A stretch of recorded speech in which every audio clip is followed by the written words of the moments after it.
नमस्कार, स्वागत है यूपी समाचार में। चलिए देखते हैं यूपी की ताजा और बड़ी खबरों को। इससे पहले आप यूपी के किस जिले से न्यूज को देख रहे हैं, हमें कमेंट बॉक्स में जरूर बताएं। साथ ही डेली खबरों से अपडेट रहने के लिए चैनल को सब्सक्राइब कर बेल आइकन को दबाना बिल्कुल ना भूलें। उत्तर प्रदेश में 23,000 शिक्षक होंगे भर्ती, 6,000 आरक्षित वर्ग के लोगों को मिलेगी नौकरी, 17,000 पदों पर नई भर्ती। बेसिक शिक्षा परिषद की 69,000 सहायक अध्यापक भर्ती के तहत 23,000 शिक्षकों की भर्ती की जाएगी। इसके अलावा 6,000 आरक्षित वर्ग के लोगों को भी नौकरी मिलेगा। साथ ही 17,000 पद पर नई भर्ती की जल्द की जाएगी। इसको लेकर बेसिक शिक्षा राज्य मंत्री स्वतंत्र प्रभार डॉक्टर सतीश द्विवेदी ने आदेश जारी किया है। ट्वीट के जरिए राज्य मंत्री ने बताया 59,000 सहायक अध्यापक भर्ती में आरक्षण की प्रक्रिया में विसंगति से प्रभावित लगभग 6,000 अभ्यर्थियों की भर्ती की जाएगी। इसके अलावा 17,000 खाली पदों पर नई भर्ती भी होगी। अगले सप्ताह लिया जाएगा यूपी में चुनाव टालने पर फैसला। आयोग ने इलाहाबाद हाईकोर्ट की अपील पर दिया जवाब। अगले साल होने वाले उत्तर प्रदेश विधानसभा चुनाव टाले जाए या नहीं, इसको लेकर फैसला अगले सप्ताह के बाद लिया जाएगा। यह जानकारी चुनाव आयोग ने दी है। इलाहाबाद उच्च न्यायालय द्वारा चुनाव आयोग से आगामी विधानसभा चुनाव को स्थगित करने और चुनावी रैलियों और सभाओं को रोकने का आग्रह करने के लिए एक दिन बाद मुख्य चुनाव आयुक्त सुशील चंद्र ने कहा कि इस संबंध में अंतिम निर्णय अगले सप्ताह लिया जाएगा। क्या टल जाएगा यूपी चुनाव? 3 दिन के लिए लखनऊ आएंगे मुख्य चुनाव आयुक्त। यूपी के डीएम एसपी संग करेंगे मीटिंग। हाईकोर्ट इलाहाबाद द्वारा कोरोना के बढ़ते मामलों को देखते हुए विधानसभा चुनाव टालने की आग्रह को देखते हुए केंद्रीय चुनाव आयोग का आगामी 28 से 30 दिसंबर का लखनऊ दौरा काफी अहम हो गया है। प्राप्त जानकारी के अनुसार लखनऊ आने से पहले आगामी 27 दिसंबर को आयोग अपर मुख्य सचिव चिकित्सा एवं स्वास्थ्य अमित मोहन प्रसाद से राज्य में कोरोना के संक्रमण, नए मामलों की बढ़ोतरी, टीकाकरण आदि के बारे में अद्यतन रिपोर्ट लेगा। पीयूष जैन ने बेटे प्रत्यूष जैन कस्टडी में। लगातार जारी है नोटों की गिनती। रखने के लिए मंगाए गए 80 बक्से और कंटेनर। कानपुर में इत्र कारोबारी के घर छापेमारी लगातार जारी है। इस बीच जीएसटी इंटेलिजेंस महानिदेशालय ने इत्र कारोबारी पीयूष जैन के बेटे प्रत्यूष जैन को कस्टडी में लिया है। टीम प्रत्यूष को पूछताछ के लिए अपने साथ ले गई है। बताया जा रहा है कि टीम को पीयूष जैन के अनंतपुरी स्थित घर में भारी कैश मिलने की संभावना है। इसे रखने के लिए 80 नए बक्से और कंटेनर लगवाया गया है। पीयूष जैन के घर मिल रहे खजाने की सूचना पर प्रधान आयकर निदेशालय से जांच के वरिष्ठ अधिकारी और संयुक्त निदेशक जांच विजयानंद भारती भी पहुंचे हैं। योगी सरकार का दावा, यूपी में 4.5 लाख से ज्यादा युवाओं को दी गई सरकारी नौकरी। योगी सरकार ने अपने कार्यकाल में सबसे ज्यादा युवाओं को सरकारी नौकरी देने का दावा किया है। यूपी सरकार के अनुसार वर्ष 2017 से अब तक प्रदेश में युवाओं को 4.5 लाख से अधिक सरकारी नौकरी दी गई है। यूपी सरकार ने सरकारी पदों पर नियुक्ति को पारदर्शिता बताया ताकि बिना भेदभाव और भ्रष्टाचार के युवाओं को रोजगार मिल सके।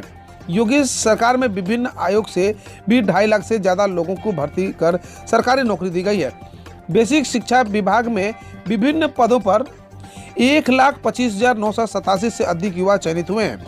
इसके अलावा चिकित्सा शिक्षा में 1112, सहकारिता में 726, नगर विकास में 700, सिंचाई एवं जल संसाधन में 3,309, तकनीकी शिक्षा में 365, वित्त विभाग में 614, कृषि विभाग में 2,059, आयुष विभाग में 1,065, राष्ट्रीय स्वास्थ्य मिशन के तहत 28,622, चिकित्सा स्वास्थ्य एवं परिवार कल्याण में 8,556 लोगों की भर्ती हुई है। यूपी आने वालों को साथ लाना होगा यह सर्टिफिकेट, नहीं तो बॉर्डर से ही किए जाएंगे वापस। यूपी में प्रवेश करने वाले हर व्यक्ति को वैक्सीनेशन लगवाने का सर्टिफिकेट अपने पास रखना होगा। बॉर्डर पर चेकिंग हो सकती है। यदि सर्टिफिकेट नहीं मिला तो वापस भी किए जा सकते हैं। आगरा में दूसरे प्रदेशों से आने वाले पर नजर रखनी शुरू हो गई है। कोरोना के बढ़ते केसों को देखते हुए बॉर्डर पर राजस्थान से आने वाले लोगों की कोरोना जांच भी की जा रही है। अब दिल्ली और मध्य प्रदेश से आने वाले लोगों पर भी इसी तरह की सख्ती किए जाने का निर्णय लिया गया है। 2022 में सपा सरकार बनी तो सस्ते दरों पर दी जाएगी बिजली। अखिलेश यादव। समाजवादी पार्टी अध्यक्ष एवं यूपी के पूर्व मुख्यमंत्री अखिलेश यादव ने शुक्रवार को कहा कि प्रदेश में होने वाले विधानसभा चुनाव के बाद पार्टी की सरकार बनने पर खेती, घरेलू इस्तेमाल और उद्योगों के लिए सस्ती दरों पर बिजली दी जाएगी। सपा प्रमुख ने शुक्रवार को ट्वीट किया, सपा सरकार ने एटा व अन्य जिलों में प्रस्तावित बिजली के कारखाने अगर बन गए होते तो आज यूपी के लोगों को देश की सबसे महंगी बिजली नहीं खरीदनी पड़ती। उन्होंने ट्वीट में किया कि सपा की सरकार बनने पर खेती, घरेलू इस्तेमाल और उद्योगों को नियमित और सस्ती दरों पर बिजली दी जाएगी। केशव प्रसाद मौर्य ने कहा, 2017 में बीजेपी सत्ता में नहीं आई होती तो यूपी में घुस जाते आतंकी। यूपी के मुख्यमंत्री केशव प्रसाद मौर्य ने तीखा प्रहार करते हुए कहा कि अगर समाजवादी पार्टी 2017 में सत्ता में वापस आती तो जम्मू कश्मीर के आतंकवादी यूपी में आ जाते और राज्य खाली करने की स्थिति पैदा हो जाती। उनका निशाना सीधे तौर पर अखिलेश यादव पर था। मौर्य ने यूपी चुनाव से पहले बागपत में भाजपा कार्यकर्ताओं द्वारा आयोजित एक जनसभा को संबोधित करते हुए कहा, हमारे बहादुर सैनिक पाकिस्तान से आतंकवादियों से लड़ने के लिए सर्जिकल स्ट्राइक और एयर स्ट्राइक कर रहे हैं।